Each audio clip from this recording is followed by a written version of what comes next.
Welcome to Colombia, the city in the clouds.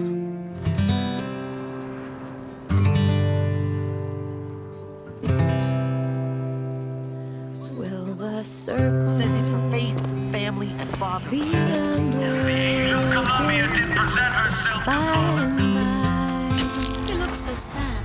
By and by. Find the devil, good sir, and cast him out. first throw.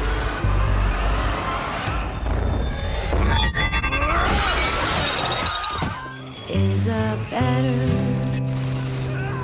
home awaiting in the sky. In the sky. In Bioshock Infinite, you play Booker Dewitt, a professional corpse looter and former pinkerton. He's a man of questionable moral standing and has agreed to find a girl by the name of Elizabeth to wipe a debt clean. Excuse me. How much longer? The city of Colombia seceded from the rest of the world to form their own society, much like Rapture in Bioshock 1. Once you reach the Cloud City, things start off rather pleasant as you wander around one of the most beautiful set pieces we have ever seen in a video game. The Archangel showed a vision. A city, lighter than air. But pretty soon you get the sense that not all is as it seems. In fact, there is a very dark underside to this cultish city. Propaganda fills the streets, Say he can see the future. Give a man a little power, he falls in all kinds of love with himself. and a bloody war is brooding between two factions. And racial prejudice echoes themes from the turn of the 19th century. From here on in, we're going to be vague about the story, which is going to be very difficult because it's half of why this game is so compelling, but we just don't want to spoil anything for you. I think it's fascinating the way this developer has taken that idea of a self-contained city gone to hell in Bioshock 1 and then applied and expanded on that idea in Infinite, but in a completely new and different way. The biggest difference here is that you're not entering a decrepit world already in collapse. In fact, everything seems to be fine upon your arrival to Colombia. Yeah, Booker plays a more active role in what happens to this city. Are you all right? How could this my home? Why did We should get out of here. Let's go. And as things start to fall apart and get torn down, you start to feel a bit of conflict about what you're doing in the game, which is fascinating subject matter. Jump! Honey, I Come can't on, do jump! it. I cannot do it. I'm sorry. Each step you take in this world feels like it has meaning, either to excite you with combat, What are you doing? Get the girl! Get off! make you feel something to bring you closer to the characters, or to stir curiosity to drive the story forward and pull you along. Within minutes, you want to know more about the backstory behind Booker and his past, and discover the mystery behind why Elizabeth is so important.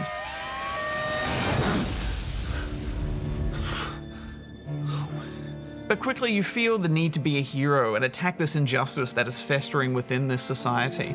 This is also one of those games which tells a story around you by what you observe and who you talk to, as opposed to directly narrating things to you.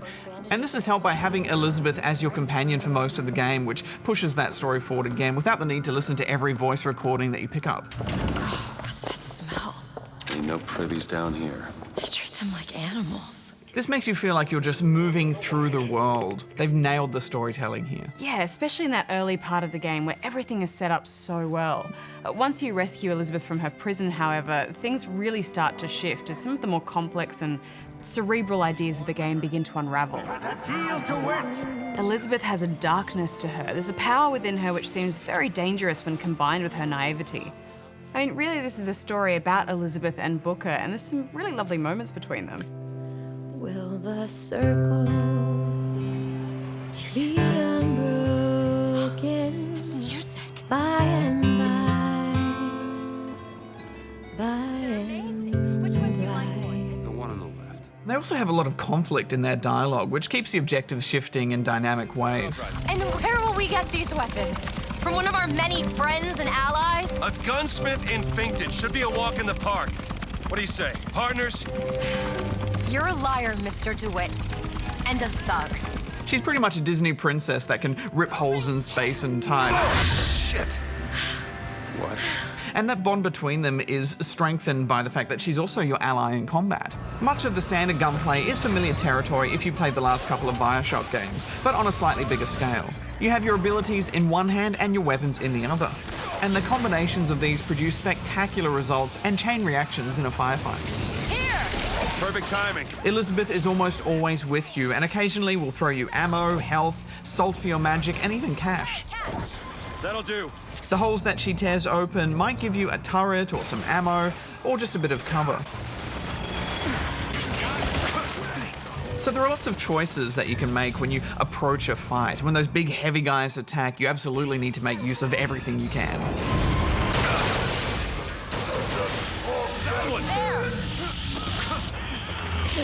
It's all very fluid too, and quite thrilling having weapons and ammo just thrown at you in the middle of combat just when you need it most. Here you go! Much obliged! I mean, the best part is you don't have to look after her at all. I mean, this is a companion game where the AI is so good, you don't even have to think about what she's doing. She won't glitch out or get stuck, there's no babysitting. When you're walking along, she'll often go ahead and sometimes comment on things in the environment that take her curiosity. Hey, Lawless Flintlock. It's the newest one in the series. I read it was delayed 3 times. You can tell the devs have put a lot of time into her AI budget. Yeah, absolutely, but no time into those arcade machines. They were rubbish. Elizabeth is one of the reasons why this game is set apart from your standard stop and pop shooter, and there are many reasons why Infinite is different in that respect. I don't want to talk about that. I'm sorry, I shouldn't have cried. And when you die, Elizabeth is there to pull you back up, and what I think is the best respawn mechanic I have ever had the pleasure to die for. Don't die for me, Booker. But we should talk about the abilities. Press to turn machines into allies. Not only do they look spectacular the way they light up the screen, but they're always great fun to use, especially if you use them in combination with buffs from random clothes you find around the place. My personal favourite is the Bucking Bronco, which launches enemies into the air, giving you lots of breathing room and basically making them sitting ducks. There's also Possession, which makes your enemies your ally for a period of time, and once upgraded, once they stop being your ally, they actually end their own life, which is a pretty dark concept. Yet not as dark as those Alfred Hitchcock birds that you can shoot out of your hands. How about some birds? Would you like some birds? Yeah, they don't pull any punches, but they do make some time to force you to reflect on the violence that Booker is actually committing. And this happens the first time Elizabeth witnesses him murdering standard goons. She flips out. Elizabeth! Stay away from me! It's so great to see more games finally exploring the seriousness and the consequence of death as a theme. How do you wash away the things that you've done? You don't. Yeah, and I don't think every FPS needs to do it, but I always appreciate it when they do, especially in a game like this where it's such a colourful looking game, but it has this really dark underpinning. You killed those people. Elizabeth, You're a monster. what did you think was going to happen? Yeah, and that light and dark contrast is really interesting to watch. I don't think I've ever played an FPS quite like this, Budge. I mean, the first couple of Bioshocks were certainly unique in their setting and themes, but they were all quite dark and moody and even had themes of horror.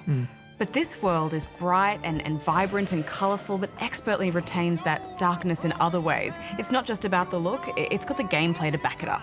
We recently spoke to lead designer on the game, Bill Gardner, who talked about how they achieve that.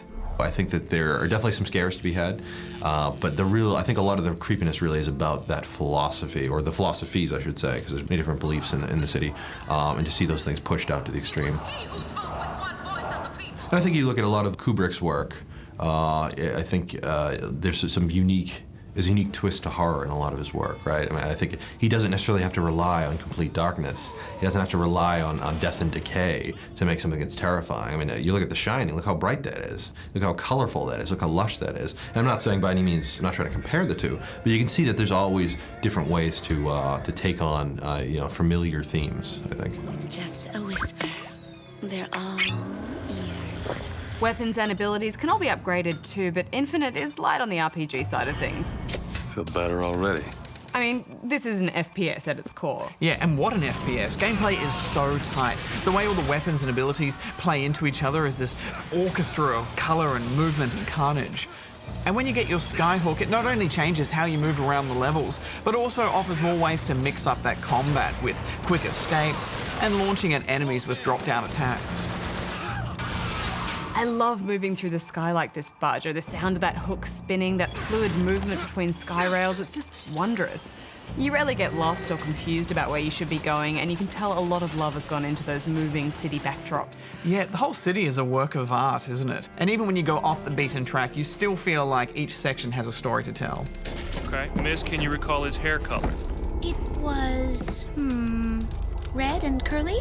He looked Irish to me. I mean, you could actually go through each room and examine the meaning behind each piece of architecture or statue, or just why the light's hitting it in a certain way. We played this on PC, so we don't know how it's going to look on console, but as you can see, it's just beautiful at every turn. Yeah, and as a bit of a self-confessed PC snob, I don't feel like the console versions of this game have held back the PC version, kind of like how I felt about the last couple of Crysis games. And the detail. Even in the floorboards, just look at this wood. Marvelous. I even found myself reacting to the screen and leaping back in my chair a bit, which I have not done for a long time. And the sound, Hex. From the ambience, to the combat music, to the creepy tunes. It's incredible. It's a feast for the ears.